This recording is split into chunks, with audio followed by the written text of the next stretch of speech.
Hi everyone, welcome to my channel. So earlier on today I read an article from the BBC that highlighted the issues of so-called romance scams that are actually increasing during the lead up to Valentine's Day. The BBC showcased data from Action Fraud, which showed that a massive £50 million was unfortunately lost last year, 2018, because of these kinds of scams, where fraudsters trick and bully their victims into sending them cash, or try to steal victims' identities by gradually building up their personal information.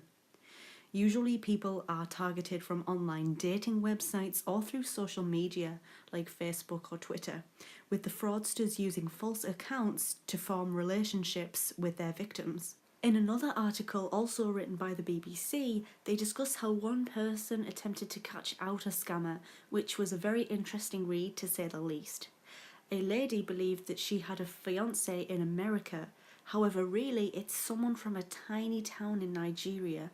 Laura Lyons, who is an investigator that specifically specialises in tracking down these kinds of fraudsters, explains that when you have to go back to individuals and explain to them that this person doesn't exist, they're not real, that is really hard to do. Fraudsters are often based in the African area of the world, and they usually tend to work from pre-written scripts.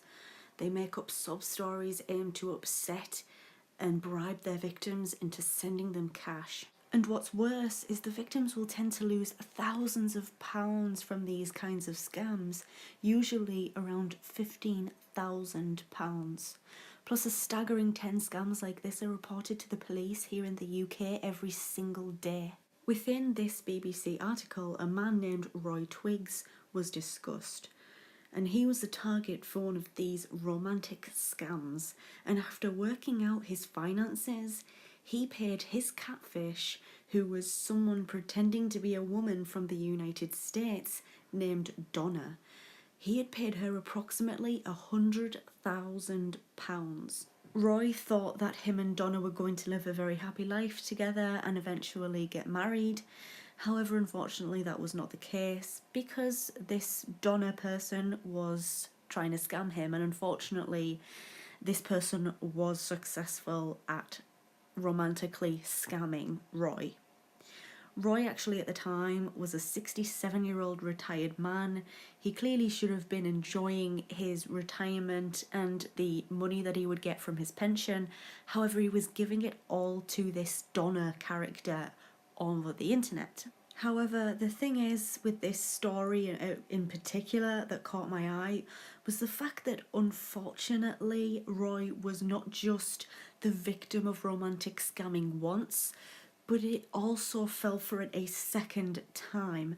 The second time around, it was someone whose name was supposedly Sherry. What was actually quite interesting for me though was finding out that nearly 2/3 of victims are actually women.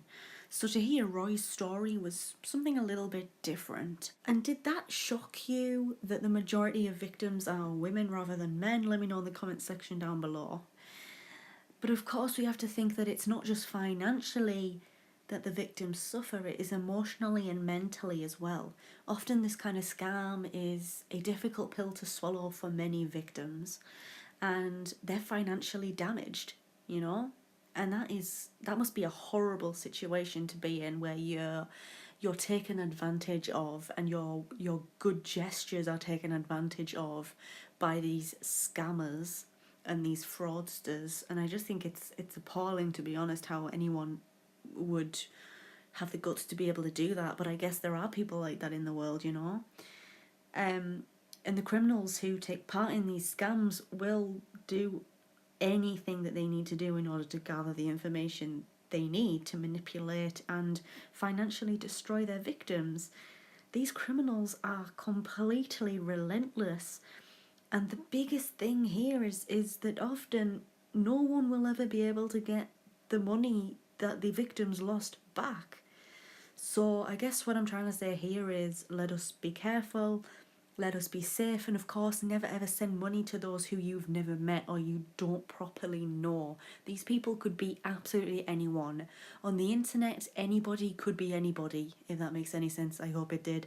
But yeah, I found this story quite interesting actually, and I was reading the articles that the BBC had on this and I was just shocked. I knew this kind of thing went on, but I had no idea whatsoever that this sort of thing was on the increase, especially so close to Valentine's Day, when I think a lot of people do feel vulnerable and they want a relationship more around Valentine's Day.